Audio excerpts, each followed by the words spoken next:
Bonjour, je m'appelle Benjamin, j'ai 16 ans, et je souhaitais partager ce texte que j'ai écrit sur mon ressenti sur le confinement.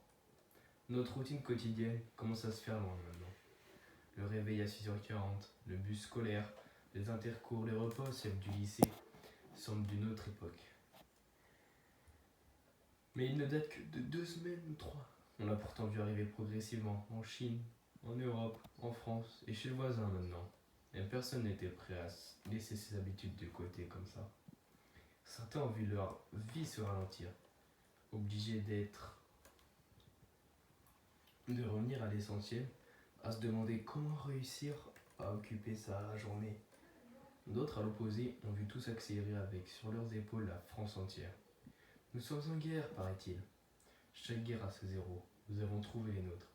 Ils ont le visage de la caissière du supermarché d'à côté, celle qui n'aura jamais imaginé être applaudie chaque soir pour son métier. L'autre est chez nous. Nous n'avons jamais été aussi proches de notre lieu de vie. On découvre de nouveau notre chez nous.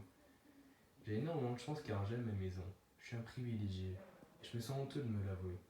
Sans les distractions des obligations quotidiennes, nous sommes confrontés directement à notre environnement. Notre lieu de vie, tout comme notre famille. C'est donc le bon moment pour me demander, est-ce que j'aime ma vie?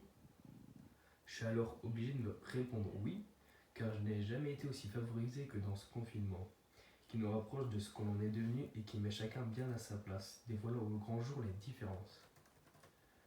Le confinement, ne rien faire pour gagner la bataille, une nouvelle drôle de guerre. Je me suis d'abord étonné de la faculté de la population à respecter la privation d'une partie de sa liberté. La peur d'une sanction, me suis-je d'abord dit. Puis, j'ai compris que c'est une autre peur qui nous fait respecter les mesures, la peur de l'ennemi. Il est plus facile d'avoir peur d'être blessé au combat plutôt que de toucher un camarade d'une balle perdue. Pour nous convaincre d'une urgence, il faut que nous voyions le danger de nos propres yeux, car tant que notre petite personne ne se sent pas concernée, alors elle ne fera rien. C'est pourquoi nous n'agissons pas en prévention, mais en conséquence. Et c'est pourquoi nous perdrons sûrement les combats de demain. Merci. Benjamin Lisée, premier STMJ.